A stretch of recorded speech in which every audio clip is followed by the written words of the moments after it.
Hey folks, welcome to the Dark Horse Podcast live stream. It is number 335.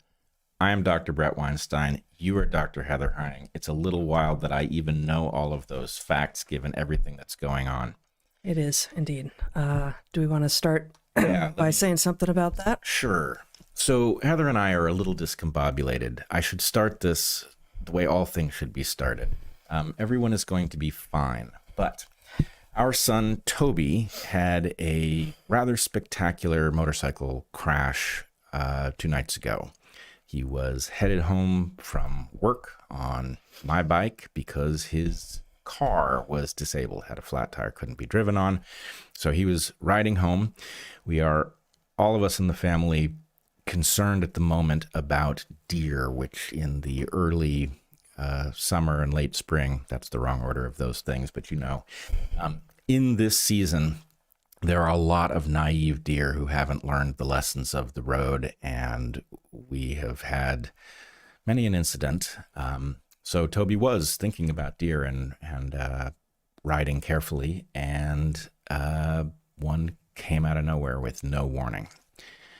And he apparently bisected it.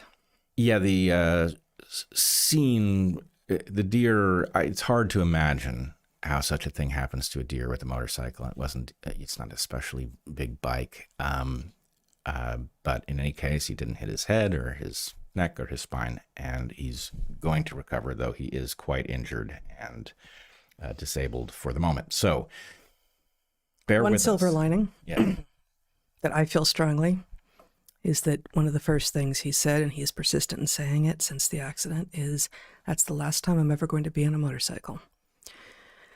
Yep. That makes sense. It was quite a way to learn that lesson, but there's a pattern in life, which is you get very, very lucky right after you've been very, very unlucky, and it's demonstrated that principle. So anyway, very glad. There were so many things that went right, including neighbors showing up at just the right moment, and an extraordinary team, healthcare team, from the EMTs, the ambulance drivers, to the staff at the hospital here on the island, to the pilots and people who medevaced him off the island. Just like really extraordinary. We are grateful to all of them, and he's going to be okay. But it's been very scary. Yep, and you know, I will say a strong testament to a small town healthcare and emergency response system, where you actually would think a small place you would suffer from it. And there's one way in which we did. We don't have a real trauma center on the island. We have an emergency room. But it is actually amazing. It is a stark contrast to the horror show that often happens in a major city hospital, even when you have an emergency. If you're not bleeding out, then it can take hours and hours and hours. And the way in which everybody gave Toby attention, and he was just in good hands the whole way through. That's right. So we are not entirely ourselves today. We are here, and we are going to pay the rent up top here with our ads, and talk to you about some of what we see going on in the world. But I don't know. Apologies for errors and distractions. It is fully understandable why we would be making them and having them. Yep. All right. I think you're first. Oh, goodness. Yeah, so you're first with Masa chips. All I don't feel like eating right now, but you might, and these are awesome. Our first sponsor today, Heather, is Masa chips. Masa makes ridiculously delicious chips with simple, real, whole ingredients. Organic nixtamalized corn, sea salt, and 100% grass-fed beef tallow. Masa chips are made the way that all food used to be made. They are fried in 100% beef tallow. No seed oils ever, and no artificial dyes or additives either. You can taste the difference, and your body can feel the difference. They're crunchy and delicious, and after you eat them, you feel satisfied and energetic. Masa also supports American farms and regenerative agriculture. Choosing real food heals us, and our environment, which in turn makes us even more healthy. Chips don't only avoid all bad stuff, they taste incredible too. There's a reason Sprouts, Farmers Market, Wegmans, Target, and Whole Foods have picked them up. These are the real deal. Try Masa chips with guac or in nachos, or just eat them. What you could do is you could eat them straight out of the bag. How do I know that? Because I've done it. I've gone back to basics recently, and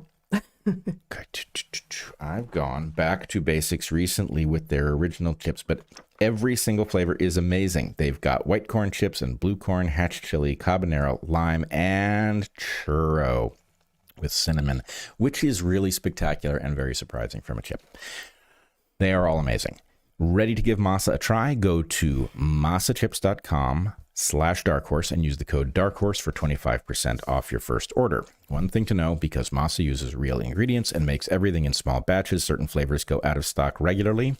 We got our hands on some habanero again recently after it was sold out for weeks, and we had a small habanero famine. Habanero.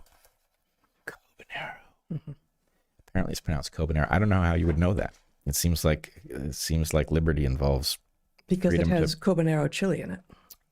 That's why. Yeah. Oh man. Yep. Yeah, I want a do-over. All right. Anyway, yeah, we got some after the famous Here it is. habanero famine of 2026. Again, it's masachips.com/darkhorse and use the code darkhorse for 25% off, or click the link in the video description or scan the QR code. Okay, dude. Yeah.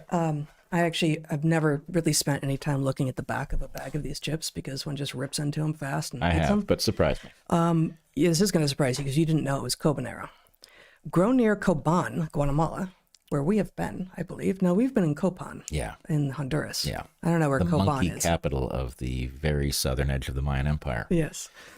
Grown near Copan, Guatemala, habanero is a rare Maya chili that brings the perfect combination of heritage and heat to our chips. Tasting notes? I'm going to guess. What are the tasting notes of the habanero chili? They are... Tarmac? No. No. Try again. Well, I already know, but I'll keep making things up. Citronella?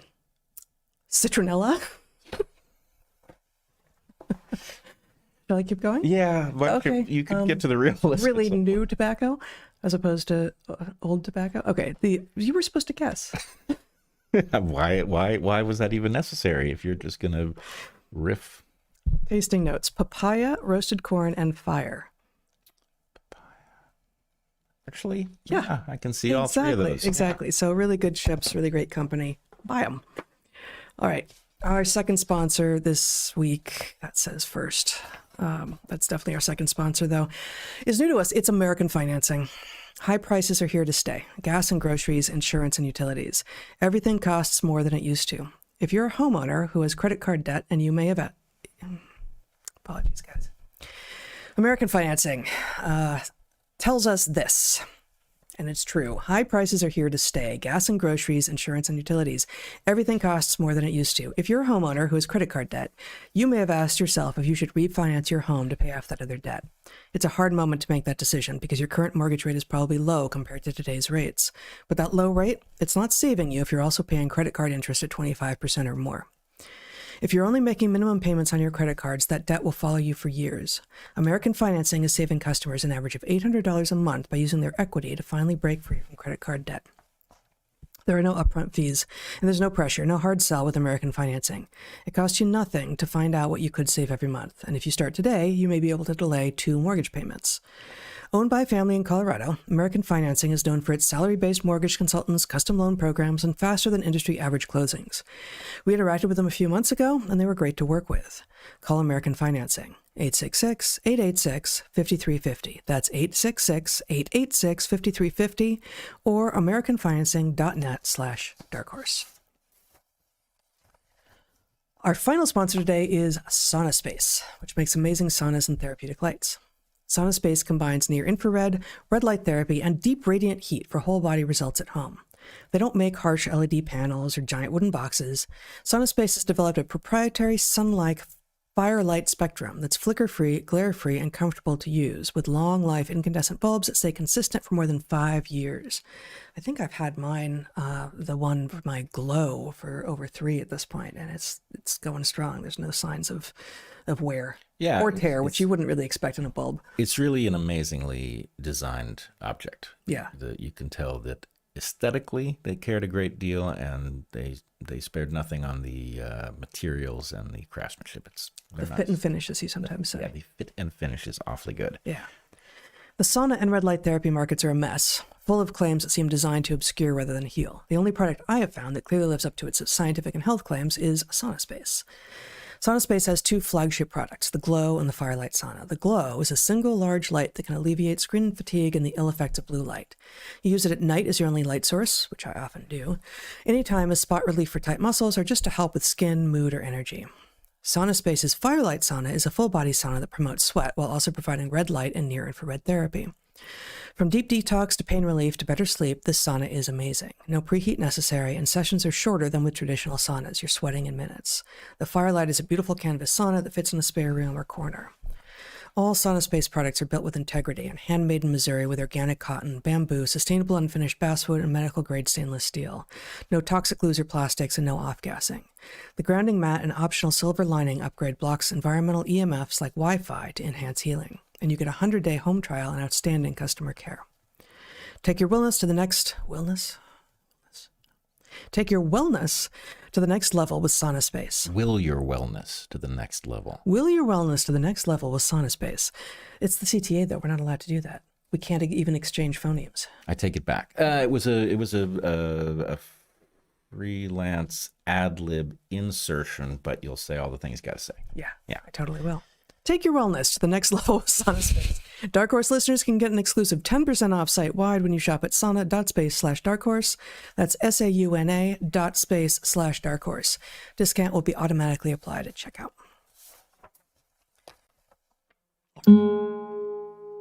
All right. Shall I start? Yes. All right. We are going to talk about a story that may seem a bit technical and dry, but when you actually look at what it is one of the most jaw-dropping stories I've seen in a long time, and that's saying something. This is the question of President Trump and his Truth Social platform, of which he is the primary owner. It's publicly owned, I believe, but he is a major stakeholder. They have announced that they are going to sell a kind of subscription service where those who are willing to pay the fee, and apparently it's going to be quite a fee, considering something like $100,000, for people who pay that fee, they are going to be given a direct feed from Truth Social that provides the tweets, or what would be tweets, or the truths, or whatever it is that they call those things on Truth Social. They don't call them truths, do they? I don't know, because nobody uses Truth Social except to go see what the president is thinking. Okay. But the platform exists. They are going to sell this millisecond access to the top 10 or so accounts on the site. Okay. I apologize. No, I'm not where, like, I don't understand what millisecond access means. What do you mean millisecond access? Okay, this is why the story is interesting and bizarre. Millisecond access means they're effectively going to provide for institutions a feed that directly hands you the equivalent of a tweet from Truth Social if it comes from the president or RFK Jr. or Kash Patel or Pete Hegseth, rather than you getting a notification, which what do milliseconds have to do with it? Milliseconds are the measure of the delay between the person. Is it millisecond, 5 millisecond advance access? Is that the words that are missing? They are not. Millisecond access doesn't make any sense. Millisecond is the scale. You are going to get this within milliseconds of it posting to the site. Milliseconds earlier than other people will get it. Yes, something on that scale. Okay. Other people will get it through a notification or something like that. And those things take time, and they don't arrive all at the same moment because there's a big distribution network and there's a lot of, nuances. Now, at first, of course, it seems like milliseconds is not interesting. It's too tiny to be relevant. But the fact is, milliseconds are actually something on which fortunes can and will be made. And that is really the story here. Now, I want to talk a little bit about the history of these tiny little time advantages and what role they play in our markets. And I want to talk about what it is that the president is actually innovating here by offering this subscription service. So, first thing to say is that if we go back into history, we find that people have figured out not only that slight advantages in time provide an opportunity to make money, to make a profit, but that they have done it in numerous different contexts, from low tech to high tech. So the examples that I find are, first one is quite famous. In fact, I've talked about it before, which is Galileo. Now, Galileo was not doing this activity, We're but talking about Galileo Galilei, Galileo Galilei. not some new software program called Galileo, because there probably is one. Yeah. We're talking about Galileo the man. Yeah, Galileo, the man, the myth. The myth is that he took his telescope and pointed it at the sky, but why was there a telescope? There was a telescope because other people were using it to discover what ships were pulling into the harbor. Because if you knew what ships were pulling into the harbor, you knew which commodities were about to have an increase in their supply and therefore a decrease in price. So the market, this is a bit technical, but the market effectively is a mechanism for discovering the correct price of something. Information changes the correct price of something. Information can be that thing that costs $10 is about to be very inexpensive because some new thing has made it obsolete, or information can be a container of those things has just arrived in the port and therefore the supply is about to go up. But if you know something, either because you can surmise it or because you have early access to information, you can monetize it. So people were monetizing information in the harbor by using telescopes that, being the earliest to know when a ship was coming in, gave you the ability to arbitrage the price. Seems like a total aside, and it's not necessary, but if that kind of thinking is appealing and you're interested in a fictionalized version of it, Taipan, which is James Clavell's the second book in his Shogun series, in his Asian Saga, I think it's what it's called, of which Shogun is the first and most famous book. Taipan is about the founding of Hong Kong. And it's extraordinary. It's really an excellent book. And the Taipan, it's been a while since I read it. English, Scottish guy, I don't remember. The white guy who effectively helps found Hong Kong does something like this and gets an advantage over his competitors by being able to see in advance what is coming into the harbor and make his trades, make his buys just a tiny bit earlier. Yep. So it's and you know, so I do not remember you telling that story about Galileo before, or like why the telescope existed before, but the business advantages that you can get through utilizing arbitraging, maybe even the technological advances that already exist, are extraordinary and really beautifully fleshed out in Taipan, the book. Yeah, and because markets effectively go back to the, first civilizations, this is something that is repeatedly rediscovered. Is tiny little advantages provide the opportunity to make a profit. Not the same thing as creating wealth. And I increasingly think people should focus on the distinction between these two things. The fact that you made a profit does not mean that you create wealth. Markets create wealth by discovering the correct price of things. And the idea is the closer the actual price, the price you can buy something at, is to the correct price, the more efficient the market can be in allocating capital. So we all benefit from a market that works well, and we all suffer from a market that works badly. And if you are arbitraging the advanced knowledge of the ship coming into the harbor, you're not creating wealth, though you may get wealthy doing it. Right. Personal wealth acquisition is rarely the same thing as wealth generation. Right. And so you could imagine your slice of the pie getting bigger because you've got a nicer telescope, without the pie itself getting bigger. That's the point. Okay, so another example, one I had never heard of, is that a guy named Nathan Meyer Rothschild at the Battle of Waterloo in 1815 was apparently arbitraging a system of horses and pigeons and other contrivances to take advanced knowledge of who was winning the battle back and use it to trade in the market. That's interesting. And then there's a guy named, forgive me if I mispronounce it, but it's Thomas Petterfee, who in the 1980s created a fortune for himself. I believe he is now a billionaire as a result of his innovation, essentially arbitraged his ability to streamline the communication from NASDAQ computers to his trading computer, by wiring directly into it. So in other words, he just figured out that if you could optimize the tech, that you could effectively do what the guys who paid for telescopes in ancient harbors were doing. And he made a huge amount of money on it. He also effectively, I think, founded the sector that is now dedicated to what is called high frequency trading. So high frequency trading is effectively a strategy for doing nothing but this, taking tiny little temporal advantages where you know that something's about to happen in the market because some trade takes a moment to flow through something and you get ahead of it. Again, a lot of money is made this way. Wealth is not created this way.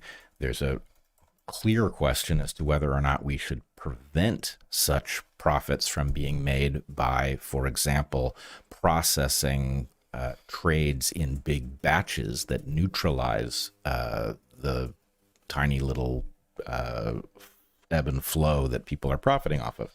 But anyway, let's put that aside for the second. So people use temporal advantages to make profits that are not serving the public. But, you know, if it's legal, more power to them in general. If we don't want this behavior, we should make it illegal or make it impossible. Now, people will remember that we have talked about the time-traveling money printer on this program many times. And I want to just give a brief reminder of what that is because it's about to get an upgrade. The time-traveling money printer is the idea that if you had a time machine, everybody knows how to make money. There are two basic plays. One is you can go back in time and you can buy Apple and Nike and Nvidia and whatever else, and then profit from owning those things in the present. Or you could go forward in time and you could figure out what the next big thing is, and you could come back here and buy it before it goes up, right? Obvious to everybody. But there are no time machines as far as we know. What there are ways that people with power can create something that works like a time machine. So for example, if you have the ability to create historical events, then you know what's coming when other people don't. You know there's going to be an event and you can surmise what effect it's going to have in the market, and you can position yourself in the market. The event happens, you make your money. There's another innovation, which is maybe you can't make events, but you're in a position to know what's happening better than other people, right? If you're at the NSA, you have the ability to look into all the phone conversations that are taking place. You know what trades are going to occur. You know that somebody's planning something, and you can position yourself in the market, and it's going to print money for you. So that's the time-traveling money printer, is either by creating historical events or slowing the public down in its ability to register that an event is happening, you can profit in the market. Now, that's obviously a deeply immoral thing to do, but it's nonetheless a possibility that we have to recognize. And I have argued that this might be a reason or the reason that our public truth-seeking institutions are all broken. right? If you were going to profit from the time-traveling money printer by slowing down other people's ability to detect what was going on, you wouldn't want vibrant newspapers or universities or courts that could properly function to be able to spot your activity. You would want the public to effectively be blind so that you could keep profiting at their expense. Okay, so what is going on with Truth Social? Well, Truth Social's subscription service effectively innovates a 2.0 version of the time-traveling money printer. There are so many different ways you could describe this, but the basic point is actually this is, I think, an innovation in corruption. That effectively, by creating a subscription service in which enterprise customers can get their millisecond advantage on things that are being said by powerful people in our administration, that they are creating a 3-tier structure. What we had was a 2-tier structure where you had the insiders who knew what the hell was going on, and the rest of us people out here who were in a position to be taken advantage of because their information was of a lower quality. Now we have a middle tier. The insiders are still the insiders. They know before anybody sits down to type a tweet what's about to happen. So they have the ability to position themselves very early on. Now, yes, that's illegal, but it doesn't mean it doesn't happen all the time. And the basic point is it's only as illegal as our enforcement mechanism is successful, which is to say, not successful at all. So I want to talk a little bit about the various ways that you should look at this. One that I think is critical is there's a mechanism for making money it is a concern that brokers will do something called front-running customers. So brokers are in a position to know that a trade is coming because they're involved in the details. It takes time to agree to make a trade, to get the money into position, to sign the paperwork and make it happen. So the point is, if you know that a big trade is coming, then you can position yourself for the change in price of the commodity in question. And that's called front running. And it is, again, not a wealth-generating activity, but it is a very profitable activity. It is an illegal activity.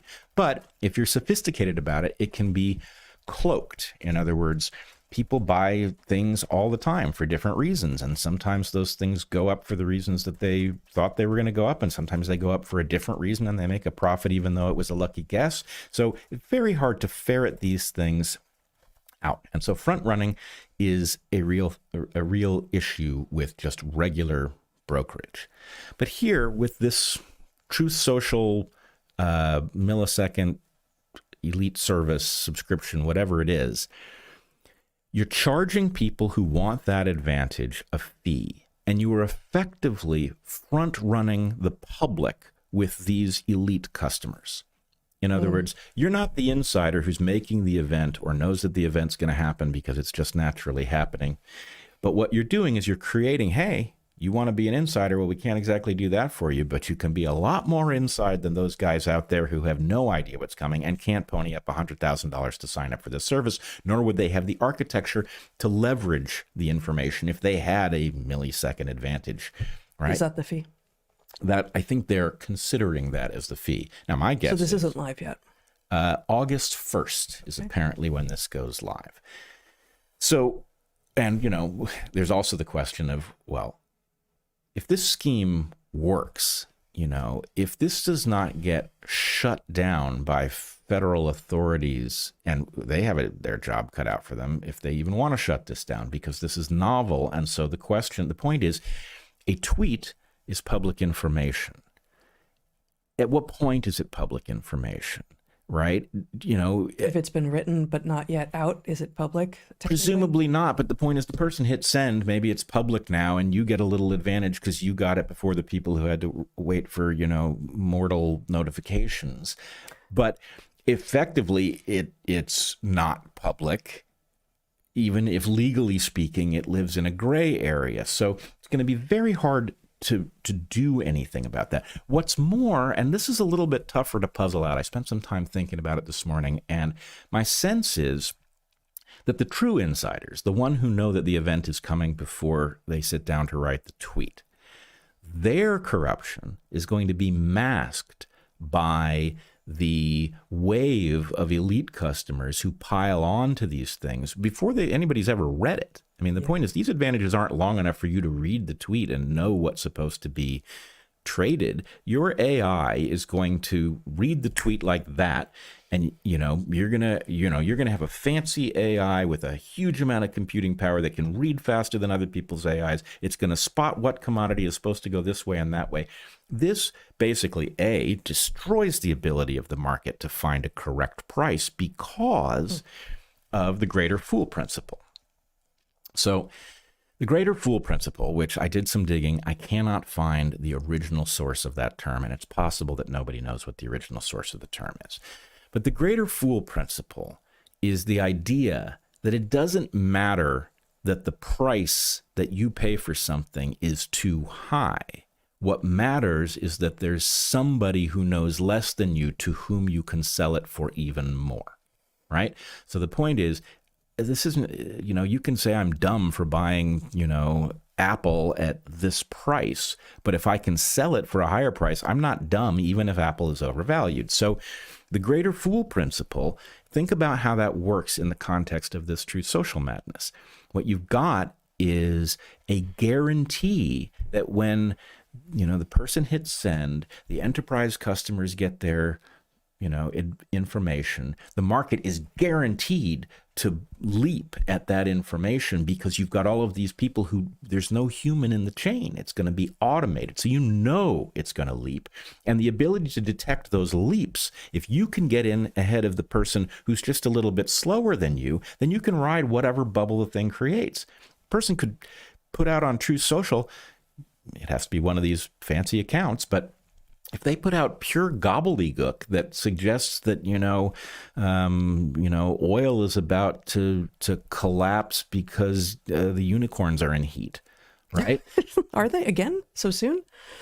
It's actually a little late. It's summer. So no, but let's just say hypothetically, if you said that, then the AI reads it, it engages in the trades. People who spot the activity of this first wave are going to pile on a second wave. And the point is, you're going to keep clobbering the person who's trying to find the actual price of the thing and trade based on it, right? This is mechanized, high-tech front running from the very top, right? Another way to look at it is, do y'all remember Hunter Biden? Yeah. I remember Hunter Biden. No. Now, it takes something to make Hunter Biden style corruption seem quaint, but it does. Hunter Biden was involved in deals that leveraged his dad's office, over old-fashioned tech like email and stuff. So do you remember when he was caught? He had sent an email in a negotiation, I think with a Chinese energy company, in which they were hashing out, who gets what for this deal. And he famously said something like, and 10% for the big guy. And it later came out that, the big guy was his dad. But, he's the vice president. He gets 10% in this deal. Can we all agree on that? Right? Well, okay, 10% for the big guy. What this really means is that Trump is saying, hey, look, let's not be children. This is all about corruption. If you want to pay to have an advantage, you can pay. So basically, you're going to front run the public who's going to pay the price here. You're going to get the advantage of what the public is about to know, and I'm going to get a cut. That's what it is, right? So this is just mind-bending on so many levels. You didn't expect to be finding that the Trump administration might have more corruption in it than the Biden family. Well, I will say, when Trump first showed up back 2015-ish. I mean, he was around before that. Yeah, he was definitely around. But when he showed up as a political force of nature,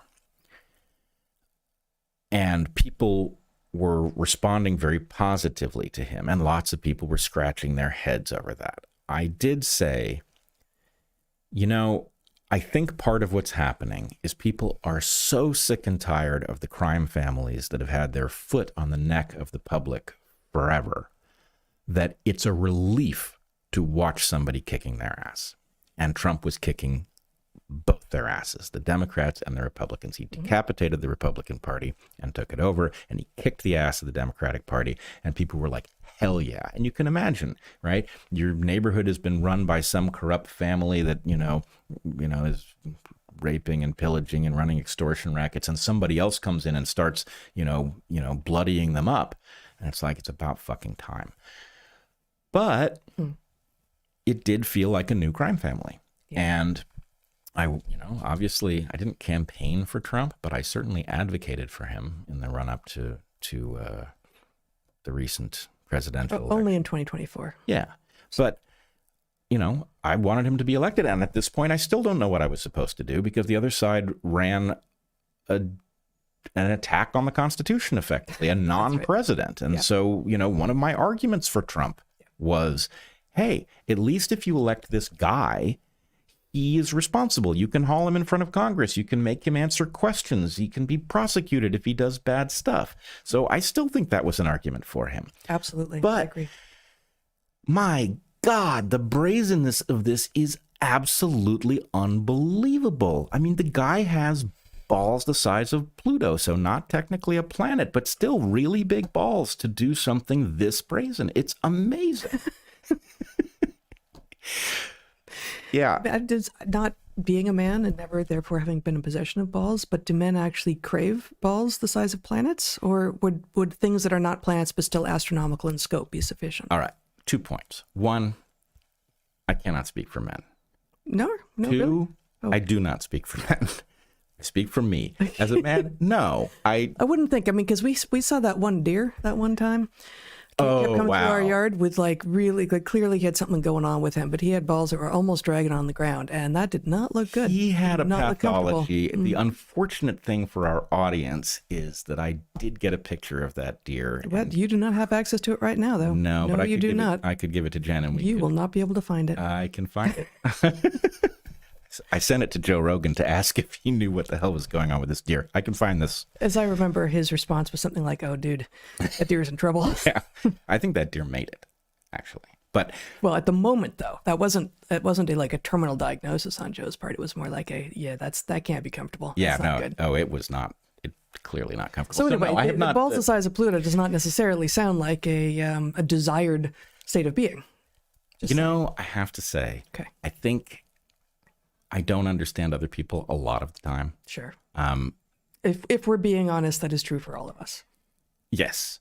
But when it comes to things like balls or frankly breasts, I think the obsession with size is a little weird, right? Wait, do people actually have an obsession with ball size? Well, men do, because we use it as a metaphor for, Oh, sure. Like he's got really big balls. But yeah. I think the obsession is the better analogy for breasts is to penis length. Yeah, that's true. That's true. But nonetheless, people are weird and... Clearly. Yeah. So we have now digressed radically at the end of this. But You're welcome. Yeah. I mean, you did bring up the Pluto-sized balls, but still, it's hard not to take that and run with it. Yeah. Okay. So the level of brazenness of this administration with respect to this new form of corruption. I mean, I will say that there is this element where I'm livid about this. I'm impressed. I mean, it's pretty amazing. The whole circus has been impressive from the beginning. Even, you and I were not excited in the beginning, and I was positively deeply concerned, and you thought there was a possibility it wouldn't be as bad as everyone that we were hanging out with at that point thought. But it's always been impressive in terms of some combination of audacity and capacity, actually. I think there is skill there, and just seeing opportunities, seeing opportunities in the market, which is, as you point out, what a president should be interested in generating wealth for the people of his country. It seems to me that that's actually one of the fundamental roles of a president. And in fact, what we have here, as you have so eloquently spelled out, is a president who now, and presumably in the past, is interested in generating wealth for himself, increasing his personal wealth without doing anything to generate wealth for the people, which obviously was some of the promises that he was running on, that he would help the people of America to find better days. That's what the again in MAGA is about. Like, we can once again be great, and greatness is in part resting on the capacity of Americans and the country to generate wealth. And that does not seem to be what we are doing. All right. I want to say a couple more things on that. One, I'm not convinced that he didn't want to make the country wealthy. I think he did. I still don't. I don't know. But I want to believe that he did, and I still think it's likely. Yeah. Now the question is, I think he also wanted to drain the swamp, and I think when he got to the swamp won. And so at some level, my old joke from 2015-ish was that he wanted to drain the swamp, yes, but he wanted to do it to put in a golf course. And I think you can imagine that a guy like Trump gets in there, the swamp reasserts itself, and that he's cashing in because the option to do what he, I think, hoped to do is not there. Now that's absent the capacity to do what he intended to do. He might as well get something out of it. Right. But there's just no excuse for this. This is because clearly it's not, there's no argument by which this is harmless. You are creating an opportunity for it's basically class warfare, because the only people who can get this advantage are people who can A, pay your fee, and B, leverage the information. So you're talking about ultra wealthy and powerful entities to begin with. This is an exclusive offer for them. Yes, technically. And not newly so, because as you keep pointing out, they already have to have the infrastructure and the technical capacity to make the information that they are paying for useful to them. Right. And for a president who often points to the market as the barometer of the quality of the presidency, which is a mistake. If the market were functional, then it actually wouldn't be a terrible indicator, because it would indicate that more wealth was being generated. But the amount of the stuff in the market that is not about wealth, that's about rent seeking, it may be in many cases about things that are actually wealth destroying that make a profit, right? So given the failures of the market, it's a bad barometer. But the point is, okay, you've got a market that you, Mr. President, point to all the time as an indicator of the success of your presidency. You are destroying the function of that very market by creating a bubble blowing machine on which people will make wealth while destroying the ability of the market to establish the correct price of things, right? You are destroying that, and the people paying the price are the public. It's all the little people who can't leverage this thing. So that's it's stunning, and we, the public, have to figure out what to do about it. It can't be allowed. This can't be the first foray in this, novel landscape of new levels of executive corruption. We have to end it. But how? Is that even possible? I don't think so. So what now is really the question. Mm-hmm. All right. With that being said, I want to go back. You threw me there a little bit. Didn't mean to. The breast penis analogy with respect to size. Dude, you were the one who made the breast ball analogy. I was just correcting it. Yeah. That was not me. Well, but here's the interesting point. The penis part of that equation is arguably a functional preference. Mm-hmm.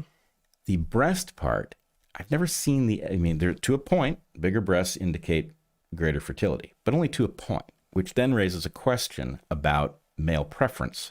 And this is the thing that I've never understood is, yes. No, and it's also on display in a way that most men do not wear clothes that display the size of their goods. For now. I mean, it's done in places, but in general, it's not what is considered, it's certainly not couture. Right. The grape smuggling. What? Oh, that's that's what people say about Speedos and things. Yeah. Grape Okay. smuggler. But that's beachwear. Yes. That's not business wear. It depends on your business, I Like guess. grape smuggling in the boardroom. If you're selling, coconut drinks or something, then it's your business. But Perfect. all right, this has gotten silly. Corruption is not silly, but it leads to the consideration of absurd things. Yeah. So we had talked on Monday about also talking about sort of other ways in which it is becoming. Gotta even look. Other ways in which the advantage comes from knowing what is coming when other people don't. So your time traveling money printer has many manifestations in the world. The one that the story that you just gave is a perfect and grotesque encapsulation. We were going to talk about a couple of examples that may or may not be evidence of this because it's really hard to know what's going on. I find myself really not entirely capable of focusing on cyclospora, which is what we were going to talk about today. That's the protozoa that is causing the explosive diarrhea across the land. Which I think maybe we will come back to next week unless the story has completely fizzled out by then, which I doubt it will have. But I think given where we are personally as a family, where we started at the top of the hour telling you about, what I'd like to do actually is read what I posted on Natural Selections this week, because it went out after we were already sort of mid chaos and trauma in the aftermath of Toby's accident, but I literally finished posting it to go out the next morning, minutes before you got the call from our neighbor that there had been an accident. And it was a long time before I at least understood just how serious this was. Like, I don't know if long time here means minutes or hours, but it was in retrospect, it feels like far too long for me to even begin to put together what was going on. And that's partially because often one doesn't know the extent of damage as it happens. So this piece that I published is actually about, in part, an embrace of risk. And I had thought about putting an addendum to it and saying, this just happened, and I still stand by this. And so I think I haven't put an addendum out yet, but I'd like to read what I wrote before the accident that could easily have taken out our son that happened on Monday night, and then finish by maybe us talking a little bit about risk and why still we both feel that embracing risk and letting your children take risks is absolutely necessary to creating functional and productive adults. You wanted to say something before I get to it? Yeah, I just wanted to say that your failure to understand how serious it was, I think, is a byproduct of just the geometry of the situation. Toby was almost home on his bike. I had just prepared his dinner. Yeah. I had put a plate in the microwave with a sign on it that said Toby dinner. Like, and we knew he was in motion. He was. We can see him. Yeah, he was 20 minutes away, and then I get a broken phone call. The first phone call didn't work quite right, and Toby's number called. I hear a woman I don't recognize. I hear the mention of a foot, and I thought, okay, Toby has fallen. I know where he has to be, so yeah, I'm gone. But you went, yeah, and arrived before the police, before ambulance. So the point is, there was no information here other than something has happened. So anyway, it was weird, and that it ended with a helicopter ride and all is none of this. The way the information accumulated was very strange. Yeah. And I guess anyone who's been involved in traumatic situations will recall that there are pieces of it that seem utterly clear in retrospect, and were completely unclear at the time. And sometimes that's even the main thing, the through line, which, in this case, somehow a deer got bisected and a motorcycle got destroyed, and our son survived, and he's going to be fine. Yes, of the three, he definitely did best. 100%. Okay, so can you see my screen? Awesome. So one thing is working. In the whole universe? No, I hope that there's more than that. Okay, so this is what posted yesterday morning on Natural Selections, but which I finished writing and getting prepared to publish just before we heard about the motorcycle accident that Toby was in. I called it Scared Rabbits, Laura Ingalls Wilder and the Fearful Liberal Woman. And I was just going to read part of it, but I think I'm going to read the whole thing. It's not that long. In Little House on the Prairie, Laura Ingalls Wilder's father has built the family a house, but runs out of nails before he is able to build a door. After a pack of wolves surrounds the house one night, howling, he decides to hurry along the door project. I have no more nails, but I'll not keep on waiting till I can make a trip to Independence, he told Laura. A man doesn't need nails to build a house or make a door. I have been thinking recently about the value of making things and of play, of exploration and risk, of pain and beauty, and of moving between an analytical frame of mind and an intuitive one. This all in service of a book I am writing, in which those starting paragraphs about Pa Ingalls also show up. Pa Ingalls seems to me, in the example above, of using what he has to get a job done, as in so many other examples throughout the books, to exemplify many of these virtues. Little House on the Prairie is having a cultural moment. The books, written in the 1930s and 40s by Laura Ingalls Wilder about her childhood in the 1870s and 80s, have been a feature of many American childhoods ever since. The original television show, which premiered in 1974 and ran until the early 1980s, was also beloved by many, even as it departed somewhat from the books. Wilder has been taken to task for being of her time, including especially for having inappropriate views on Native Americans and African Americans. She's even had her name stripped from a long-standing children's literature prize. Now, Netflix has produced a new series based on the books, which takes further liberties with the books. The Netflix series, like the books and the television series that came before it, are all very much of their time. Here I must confess. I read all of the books when I was growing up, and I loved them. When my boys were growing up, I read the books aloud to them. As a child, I watched the original series and found it mesmerizing as well.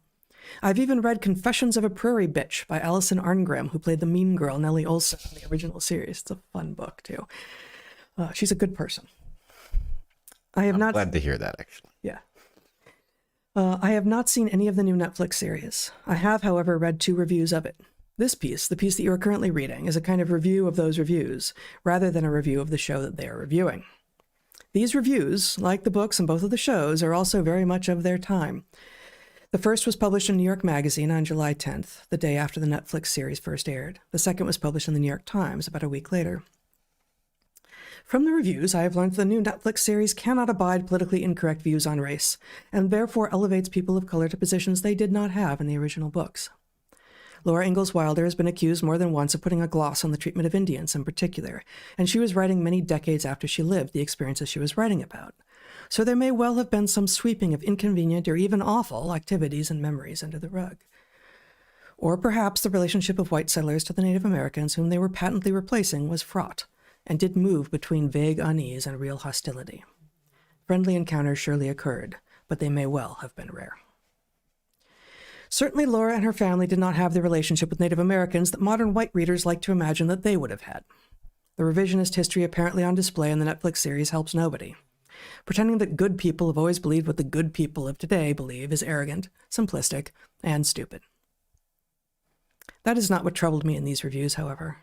Imagining that racism can be solved by pretending that history was different is a common enough error these days, and while I wish we would grow up already, I have somewhat accepted that that isn't going to happen anytime soon.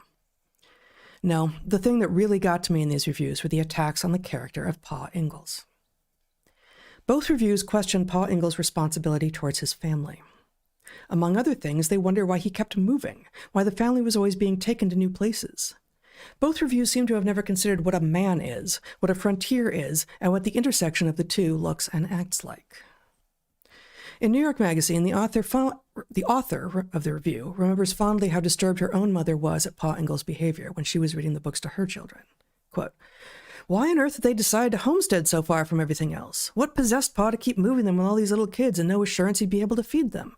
Memorably, our reading reached a chapter from The Long Winter, which included an illustration of Pa with a 1,000-yard stare, bundled up in many layers of clothing, trying to twist haystacks into sticks because they'd run out of fuel to burn. Why won't this idiot move back to town?" my mother said. That's from the New York Magazine review on July 10th.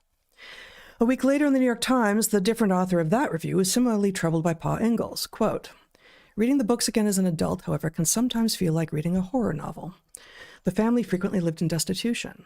Their dugout seemed magical to me as a child, but it hits differently when you think of Ma dealing with her period, for instance, under such primal conditions.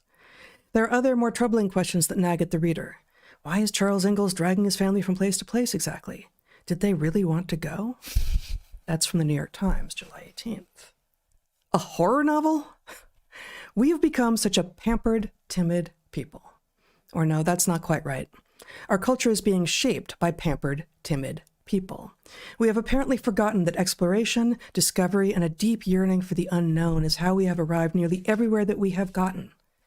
Instead of celebrating courage and stamina and deeply hard work, our culture makers embrace small lives and small thoughts. It will surprise nobody to hear that the authors of both reviews are women. I don't like that this is true, but my feelings about it don't change reality. Women have historically been the ones to keep the home fires burning. As such, women tend to be less adventurous, less game to see what's over the next hill, and are more likely than men to be anxious and afraid. The trouble begins when the fearful ones begin setting rules for everyone. Their worries and safetyism, their narrow horizons, should never have been allowed to set expectations for the rest of us. The authors of these reviews, and the audiences to whom they speak, would seem to be scared little rabbits who are simultaneously empowered and so clueless that they can act of the instinct to explore why. Why would you do that? What losers we have become. What scared, narrow-minded, embrace the familiar, bubble-wrap your children losers we have become. Pa Ingalls knew a thing or two about dealing with the unexpected. He was a problem solver and a man of skill and creativity. Modernity has smoothed many of life's rough edges away. We have been given a pureed version of reality, one in which nature's variety is blended into uniformity. This way we know what to expect. It's useful in some things, but even if you appreciate sidewalks, for instance, you can also recognize that trails are beautiful things, beautiful and instructive.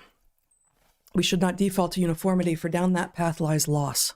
Loss of skill, loss of appetite, loss of drive. Take risks, ask questions, do not be bound by the lines drawn on the ground or by the voices that tell you what path is safe. Be bound by the lines only when it is best for you and those around you, when it is the right thing to do, and when it means being true to yourself. A life without challenge, without risk, is a life that disappears into a dull haze almost as quickly as it comes into existence. Was Pa Ingalls chasing something he could never find? I don't read him that way, but I suppose it's possible. What he was definitely doing was exploring frontiers with his living family, who were adventuring right along with him.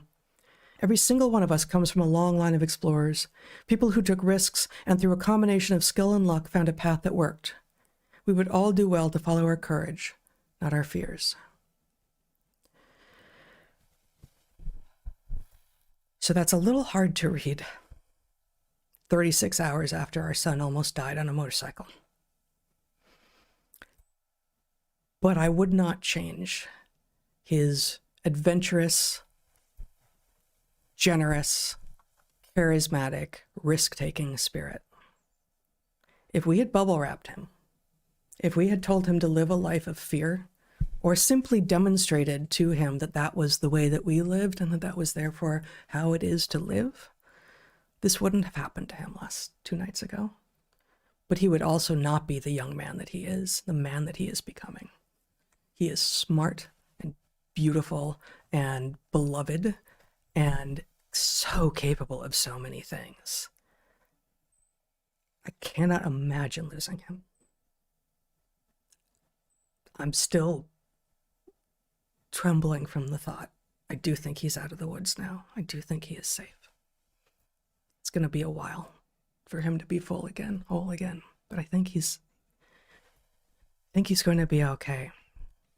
And yet, it is still the right move to encourage your children to adventure on this earth, to imagine what's over the next horizon, to consider what isn't known, and to try to know it.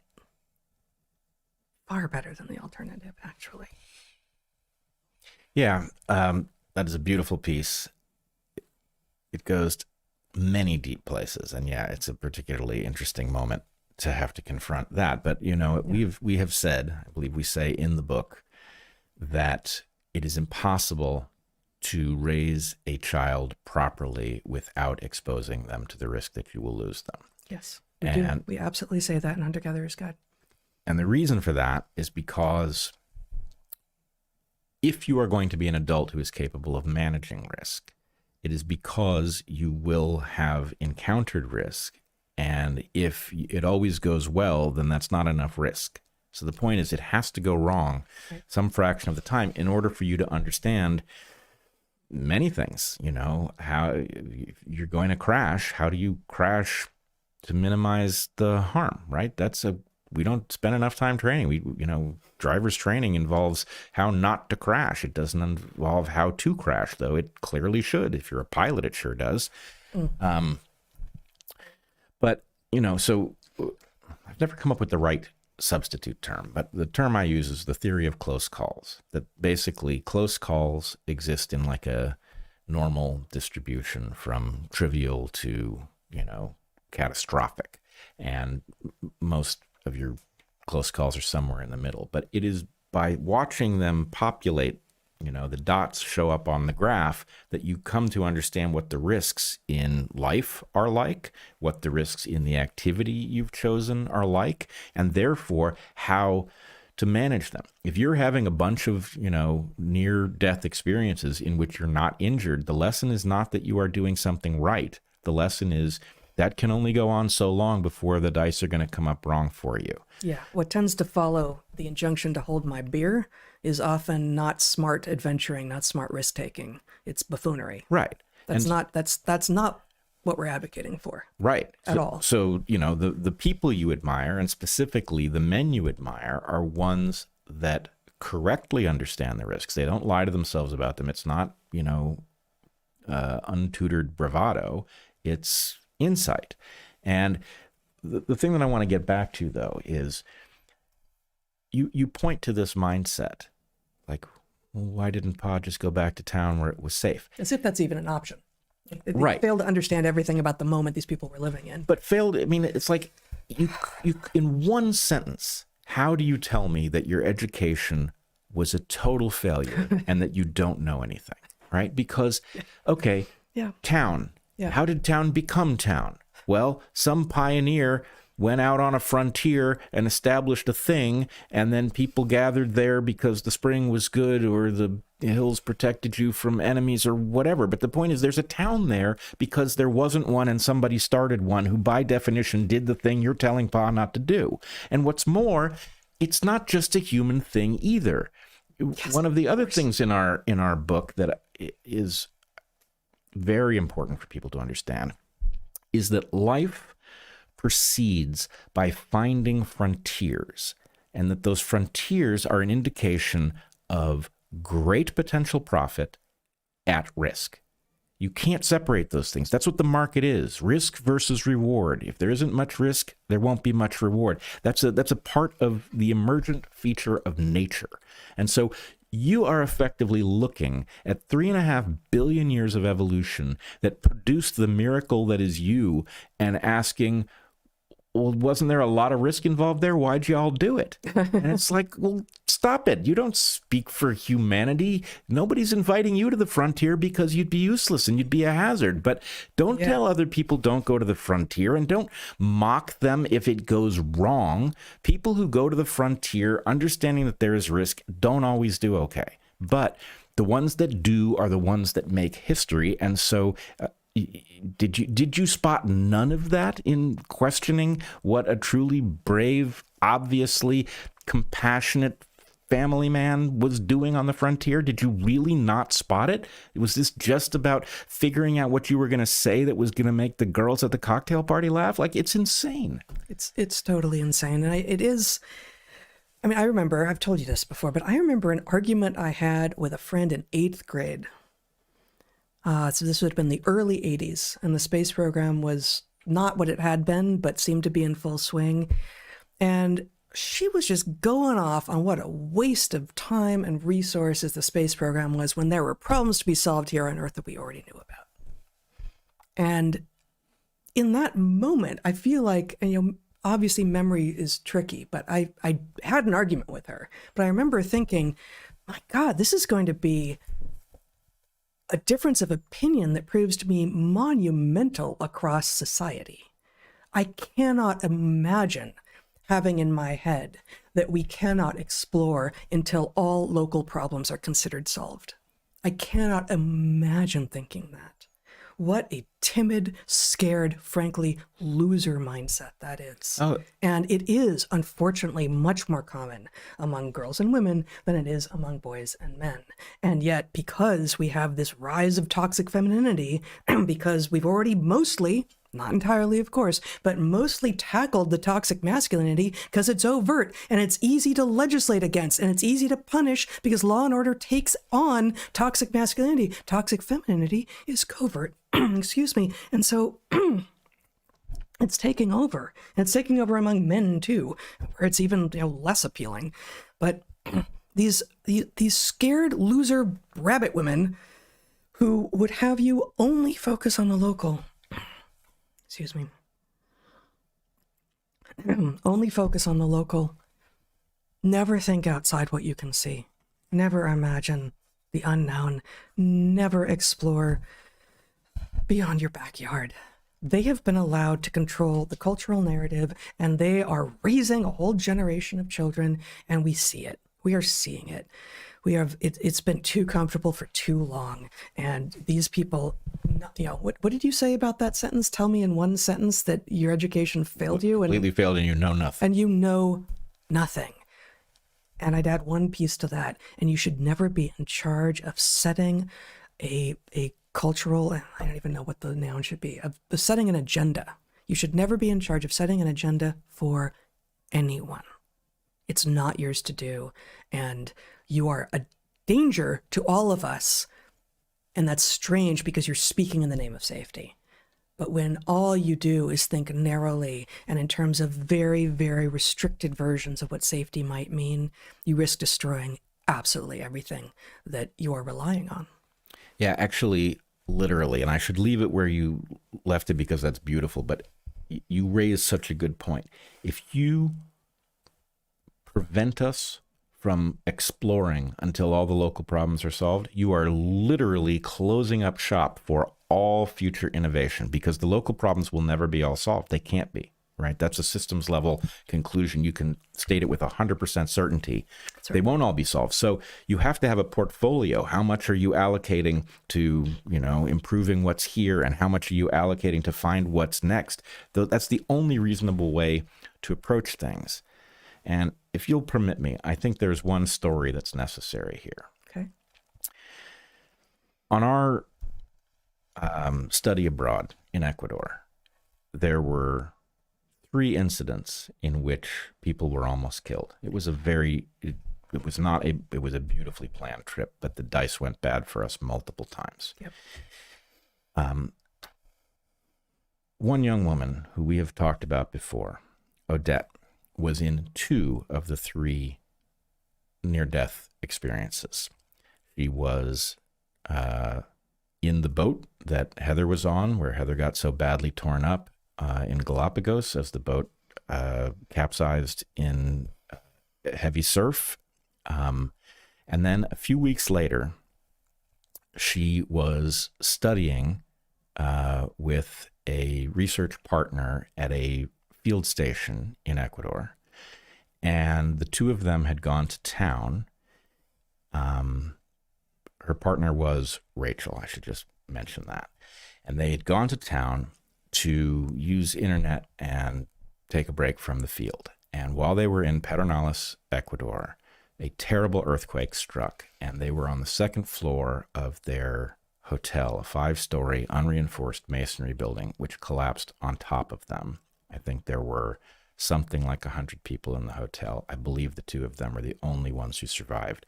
And Odette survived. They literally clawed their way out of this rubble with help from somebody on the outside who detected that they were in there, found their way back to the capital city in a horrifying, the country is in chaos, dead bodies being pulled from the rubble out in the streets. And Odette, who had been a dancer, discovered that discovered that her leg had been absolutely crushed, and she wouldn't know how bad it was for quite some time. But requiring many surgeries to get her back on her feet. And the reason I raise her here is for multiple reasons. One, you have done a great job of modeling what it is to be a full-fledged woman who embraces risk and confronts those things. And many young women who came through your classes learned that from you. So they are not these timid rabbits because they saw that there's another way to be, and they went on to do the thing themselves, not just talk about it. But the thing that strikes me most is that after it was all over, Odette and Rachel are safe. They're back. Odette is on the slow, long road to recovery, still in a wheelchair at the point that we had this conversation. Tell me if I have the details wrong, but I believe I apologized to her for taking her on this trip that had put her in mortal danger twice and had robbed her of her ability to walk at that point. I'm going to try not to cry as I say this, but she said, even if I knew what was going to happen, I would do it again. It was that useful. It was that important. Transformative. The whole trip. The whole trip. Not those two events specifically, the whole trip. The whole trip. Yeah. So anyway, somebody who has, gone from a person who dances ballet to a wheelchair, confronting risk. But is dancing again. Yeah. But for her to say, that even if she knew that the risks were not going to go her way in that case, she would have done it again, tells you that spirit of adventure that puts you on the frontier, that does allow you to innovate the thing that then the future is built on. And, if we stop doing that, what else is there, right? Yeah, we lose our humanity. Yeah. There's so many ways to lose our humanity these days, but this is apparently a very cryptic one to many.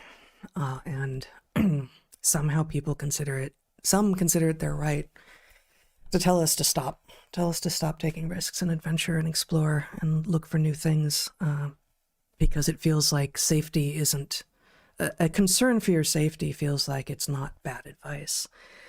But your understanding of what actually is keeping us safe and keeping us human is wrong. And I feel like at some level, these reviews in New York Magazine, the New York Times reveal that not nearly enough was learned during COVID. You're forcing me to wear a mask so that you feel safer. No, you trying in all of these cases. You forcing me to get a vaccine because it makes you feel better, regardless of what your cover story is. You mocking alternative treatments because why? How does that make you feel safer? But it all came in the language of safety and protection of others. This toxic empathy that is not useful, and it's being weaponized, and that makes it less than useful. So at first I thought, I read the first of these reviews, and I told you guys about it at dinner. Bret and Zach and Toby and I were having dinner, and I was just ranting about this review. Like, this is so ridiculous. These small-minded people. And then I saw the second one, and I thought, okay, it's possible that this just borrowed, it's just piggybacking on the first, but no, this feels like this narrow-minded loser rabbit mentality feels like what is rising in middle-class, white bread, boring, safetiest American culture now. And even the authors of these reviews, the people they're speaking to who are applauding them, would do far better if they were not just ignored, but actually instructed in why their approach is wrong and itself is bad for all of us. And I say that as someone who is as a mother who has just confronted the possibility of the most horrifying thing that's possible. He's going to be okay, but we weren't sure. And still, risk is important and necessary. Amen. And hats off to you and all of the courageous young women that you mentored. All right. Maybe next week we'll talk about explosive diarrhea. Wonderful. I can't wait. Hopefully not from any kind of First-hand looks- knowledge. Oh, God. Yeah. Okay. What do I even do now? How does this end? I have to look at my notes. How does it all end? That is, you're raising deep philosophical I questions. really wasn't trying to. Okay. Okay.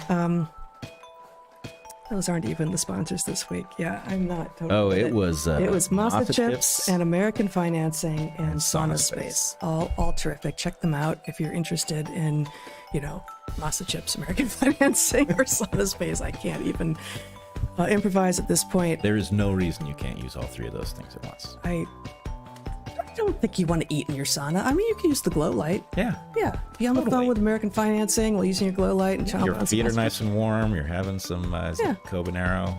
Cobanero, yeah. Cobanero. Or Hatch chili or white. And, you've got an excellent mortgage. Why not? Combine all three. A reminder that we are supported by you, and we are grateful to you, our audience. Consider subscribing to the channel on YouTube or wherever you watch us. Like, share, all of that. And until you see next. Until you see next. Until you see us next time. Be good to the ones you love. Eat real food and get outside. Be well, everyone.